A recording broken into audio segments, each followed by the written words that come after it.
I'm Steve. Welcome to my workshop and to very cool stuff. This is just an unboxing of a new router and router lifter that I've just purchased.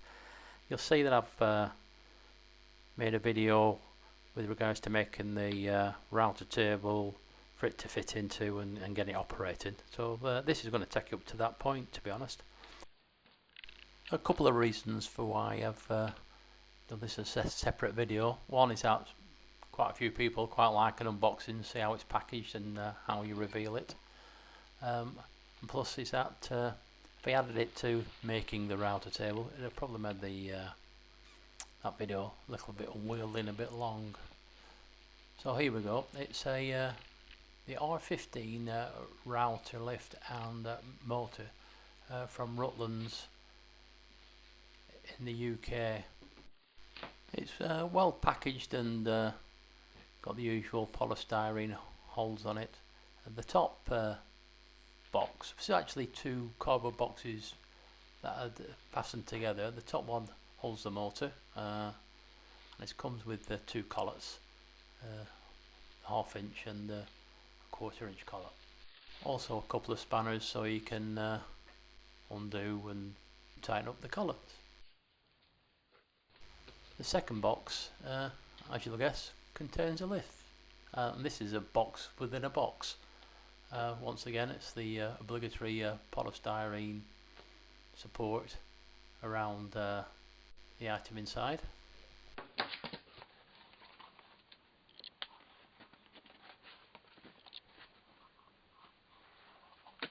Packed in there well and truly tight, you know.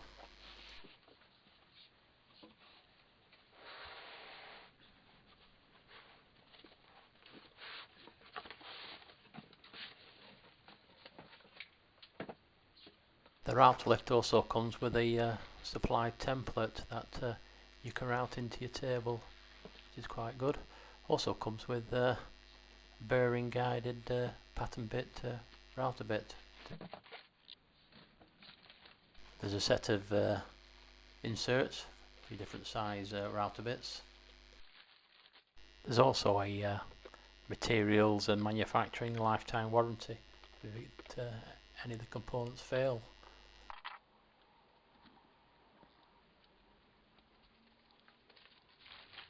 In the third box is the NVR switch for the router motor. I got this from the Woodworkers Workshop and it's an AUK product.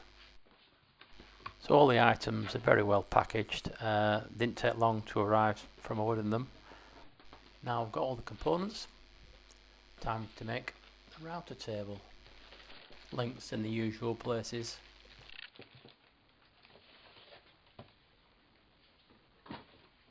I'll conduct a review of the actual tool after I've had it in action for a while. A 2.4 kilowatt motor with variable speed control and soft start technology. Plus apparently it's got an intelligent speed control system which automatically adjusts the feedback to maintain a constant speed between load and no load conditions, whatever that means. Thanks for watching and see you again soon for more woodworking videos.